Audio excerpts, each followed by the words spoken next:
Oui, chers compatriotes de partout dans le monde, c'est encore votre humble serviteur Dominique Kachabaga, toujours avec mon programme Dominique Topics.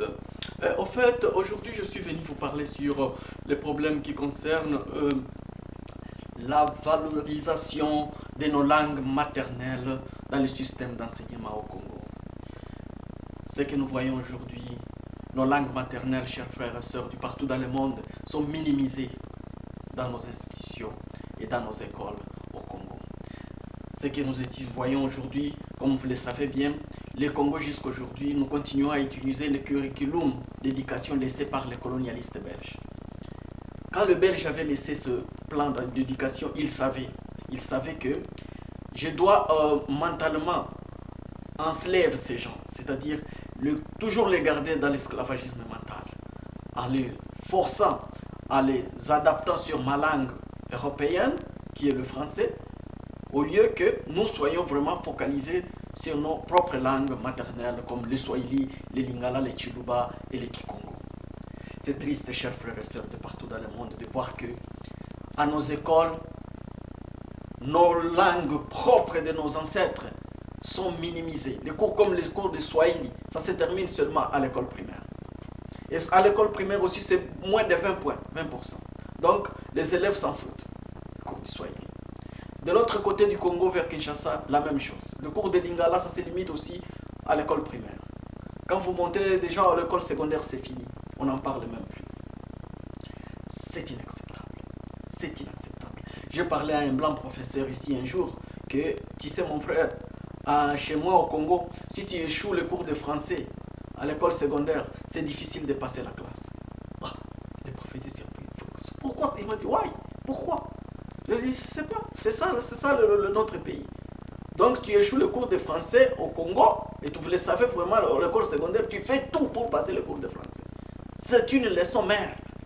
Une leçon principale vraiment où tu partais à l'étude au moins même 5 hours, 5 heures du temps pour seulement étudier le vocabulaire, les verbes, les rédactions, tout ça. Mais le prof a été surpris. Il m'a demandé est-ce qu'en France aussi c'est la même chose. Si tu échoues le Swahili ou le Lingala dans les écoles françaises en France, tu ne passes pas aussi la classe. Je lui ai dit que non, ils ne savent pas qu'est-ce que le Swahili means en France. Ils ne savent pas quoi, le Swahili c'est quoi, le Lingala c'est quoi en France. Mais chez nous en Afrique, au Congo, la langue française, c'est une langue mère. Une langue diamant. Les Blancs, c'est ainsi m'a dit vraiment, les Africains. Vous avez un chemin long à parcourir. Donc, une langue des Blancs, à l'Occident, qui n'a rien à voir avec l'Afrique, vous la mettez votre langue officielle et vous l'adorez. Si un élève ne passe pas, mais il m'a dit, nous sommes au 21e siècle. Si vos ancêtres ont fait ces erreurs, pourquoi vous ne pouvez pas changer? J'ai dit au professeur, c'est difficile. Il faut avoir des dirigeants qui savent les choses. Le complexe d'infériorité qui caractérise les Noirs et surtout les Congolais aujourd'hui dans le monde, chers frères et sœurs, voici les raisons. Voici les raisons. Quand depuis ton enfance on t'apprend que la langue de l'autre, c'est la langue meilleure. Quand on t'apprend que la langue de l'autre, c'est ta propre langue. Donc, les Noirs, nous grandissons dans une culture d'adorer les histoires des autres. Tout ce que nous avons, c'est emprunté chez autrui. Et nous nous contemplons de ça. Un Congolais est très fier de prouver qu'il parle bien français en public, que le Swahili et le Lingala. Un Congolais est plus fier de prouver qu'il écrit bien le français que le Swahili et le Lingala. Et je ne condamne pas parce que moi-même je suis sorti de la même éducation. Moi-même ici. Même ici, je suis forcé de vous parler en français. Pour me faire un peu acceptable. Parce que si je faisais ces émissions en Lingala ou en Swahili, je vous assure, ce type aussi, il parle trop de Lingala. Soit c'est le Swahili, les autres, il n'y a pas Swahili, donc, c'est voyant. Donc, on est obligé d'abandonner nos propres histoires pour parler dans une langue étrangère, pour plaire la masse. Bien sûr, je ne peux pas condamner notre génération, parce que nous avions subi des erreurs venant d'une autre génération qui est passée avant. Mais nous pouvons quand même changer les choses aujourd'hui. Nous pouvons travailler ensemble et dire non, ça ce n'est pas acceptable. Comment un élève qui échoue le cours de Swahili, tant pis, il monte la classe, mais s'il échoue le cours de français, il ne monte pas. Donc déjà à l'école primaire, l'enfant comprend que donc, si je peux parler donc français, c'est l'écolo. Tu vois, l'enfant sait analyser les choses. Donc français, c'est ça l'écolo. Et puis français, c'est une langue des blancs. Il analyse ça, il attache ça à la race blanche, il comprend aussi. Donc si je parle la langue des blancs, donc je suis quelqu'un dans la vie. Voilà. C'est là où l'origine de notre complexe d'infériorité commence. Please, je demanderai au ministère de l'éducation au Congo. Seul le ministre lui-même, vraiment, s'il pouvait, je vais même essayer de lui envoyer ces messages aussi pour vraiment reconsidérer. Nos langues maternelles, surtout le lingala et le swahili, doivent être implantées à chaque école dans l'étendue de la République. Nous voulons que chaque élève au Congo, vraiment, tu termines l'école secondaire. Si tu ne passes pas le cours de swahili, même aux examens d'État, mon frère, tu ne passes pas, tu n'as pas le diplôme. Si tu ne passes pas le cours de swahili ou de lingala, on ne te donne pas le diplôme. Tu échoues. À l'université, c'est la même chose. Donc nos langues maternelles doivent continuer jusqu'à même à l'université. C'est comme ça. Ici en Angleterre, les cours d'anglais, même à l'infini, même au doctorat, les cours d'anglais là. En France, c'est la même chose. Les cours de français tirent à l'université. Mais pourquoi vraiment raisonnez vraiment, cher Africain? Il y a des choses que je vous dis ici, vraiment, vous vous asseyez aussi, quand même notre frère. Il n'est pas ici seulement pour vous faire peut-être nous faire mal au cœur. Mais c'est inacceptable. Même en Inde, imaginez-vous les Indiens, même les Indiens. Ils étudient dans la langue indienne chez eux. Les Chinois, ils étudient dans la langue chinoise chez eux. C'est seul en Afrique où nous voyons le président en train de donner des discours en français. Un blanc collègue m'a demandé un jour, mais this is a president of Congo. Why is he speaking in French? Is he talking to French people? J'ai eu la honte, je vous dis. Je ne sais pas si vous comprenez l'anglais que j'ai dit là. Donc le blanc était surpris de trouver que notre président est en train de donner le discours en français. Mais le blanc m'a dit, mais il est en train de s'adresser aux Français parce que lui il est anglais. Il ne savait pas comment les Noirs en Afrique peuvent parler la langue de blanc. Alors il fallait lui expliquer toute une histoire, comment nous en sommes arrivés. C'était honteux pour moi. C'est pas quoi dire. Donc le blanc était surpris de trouver un président qui s'exprime aux Noirs africains, qui n'ont rien à voir avec la France, et les Blancs, mais il parle la langue des Blancs. Don't you have any African language? He asked me. Il m'a demandé. Est-ce que vous n'avez pas une autre langue africaine qu'il peut utiliser pour se faire écouter par tout le monde? Je lui ai dit, nous en avons 400. 400 langues maternelles au Congo. Mais le président se présente en parlant le français. Et ce n'est pas seulement le Congo. Au Cameroun, c'est la même chose. Côte d'Ivoire. En Ouganda, si tu échoues le cours d'anglais aussi, tu ne passes pas. Donc ce n'est pas un problème des Congolais, c'est toute l'Afrique noire. Humilié. Quand je vous force de raisonner, vous me sentez mal. C'est ça le problème. La vérité, c'est painful to understand. Je fréquente des milieux vraiment, je ne sais pas comment qualifier ça. Où je tire des histoires qui m'ouvrent la tête. Les horizons intellectuels pour comprendre certaines choses.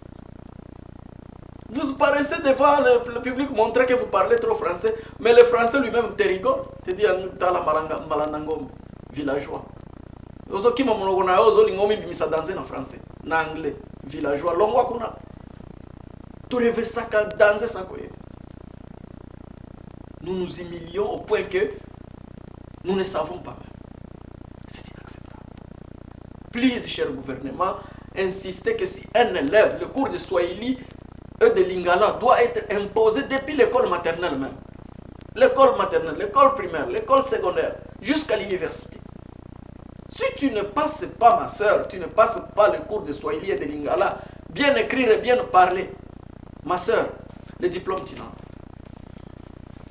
Tu n'as pas ton diplôme, je t'assure. C'est ça. Comme ça, petit à petit, ça va changer. La mentalité des gens. Parce que même les Blancs, quand il avait introduit ça, il savait que ça va prendre le temps. Mais, oui, aujourd'hui, tous les Congolais, c'est ça maintenant, ok, nous sommes captivés. Si tu ne parles pas français, tu es rejeté. Test de travail, si tu ne parles pas bien français, tu es rejeté. Et nous sommes au Congo. C'est comme si au Congo, en France, si tu ne passes pas les tests de Swahili ou de Lingala, tu ne trouves pas le boulot en France. Pourquoi vous ne pouvez pas raisonner vraiment le noir? Il y a des choses qui sont faciles, même. Tic-tac, tu raisonnes, tu trouves oui, le type a raison cette fois-ci. C'est inacceptable, c'est indiscutable.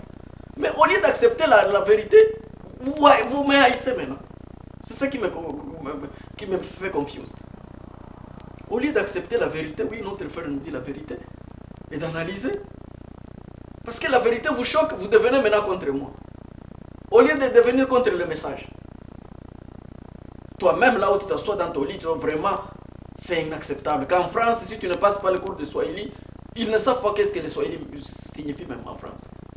Mais vous vous intéressez trop aux Français. Pour prouver que tu es intellectuel en Afrique, surtout au Congo, il faut bien composer une phrase en français. Des accents, des S, là tu te sens, je suis intellectuel. Donc, vous ne savez pas que quelqu'un peut ne pas savoir le français et être très intelligent plus que vous qui parlez bien français. C'est une langue, ça n'a rien à voir avec le cerveau. C'est juste une langue. Même un voyou ici en Occident, un voyou blanc, qui n'a pas été même à l'école, il parle bien l'anglais. C'est une langue. Tu n'as pas besoin d'être intelligent pour parler une langue. C'est ça. Donc, il faut valoriser nos langues et savoir que sans valoriser nos langues maternelles, nous serons toujours humiliés par tout le monde. Personne ne nous respectera pas. C'est ça. Donc, il faut donner nos langues trop de points à l'école. Donc, si le français c'est 50%, vous changez français devient 20%, Swahili 50%, Lingala 50%, anglais 10%. Voilà. Parce que quand même, on ne peut pas dire que non, il faut supprimer tout, non? Comme c'est déjà dans le système, pour dire qu'il faut abolir ces langues, il faut abolir l'anglais, je n'ai pas dit ça. Je n'ai pas dit ça, c'est comme ça que toujours vous confondez le message. J'ai dit qu'il faut valoriser nos langues à la place de ces langues étrangères que nous étudions. Donc, si au Congo, par exemple, le cours de français coûte 50%, vous le rabaissez à 10%, vous mettez les Swahili à 50%. Si l'anglais c'est 40, vous le rabaissez à 5, vous donnez le Lingala 50.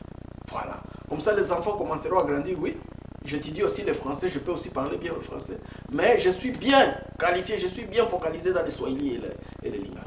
Voilà. Ça va donner l'enfant la valeur de se connaître lui-même, de respecter sa culture, son histoire, ses ancêtres, son origine.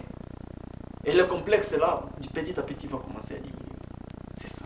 J'ai découvert ça en étudiant, en parlant aux spécialistes ici à Néo. C'est ça.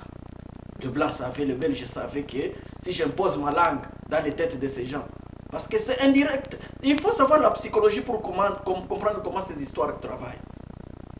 Une petite chose comme ça peut t'enlever mentalement, sans le savoir.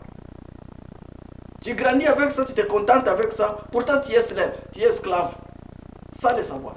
Une seule petite chose, et le blanc savait ça. Quand tu commences à contempler une langue d'autrui, déjà psychologiquement, tu deviens envieux de cette personne, sans le savoir. Vous voyez, c'est ça. Les blancs, ils ont étudié trop, toute leur vie, ils savent pourquoi ils font des trucs pareils. Parce que quand je te donne ma langue, ma religion, tout ça, ma culture, donc, okomi malandong ngombe nga po bi mapena miso abatu follow ba langue ya biso ba français biso ba mindele. Tu vois? Est-ce que pour français bi manami so abatu follow ba swahili to lingala? Nous voyons le président russe donner le discours en Russie, dans la langue russe, le président indien dans la langue indienne. Donc, analysez tout. Vous allez voir que c'est nous-mêmes, les Noirs, qui ont été vraiment minimisés par terre. Et je demanderai vraiment à qui m'écouterait au pays de fixer sur ce problème, valoriser nos langues. Un élève qui ne passe pas les cours de Swahili et de Lingala, vraiment, I'm sorry, you can't pass. Tu ne passes pas la classe. Tu ne passes pas la classe. Merci beaucoup. Réfléchissons sur ça et voir comment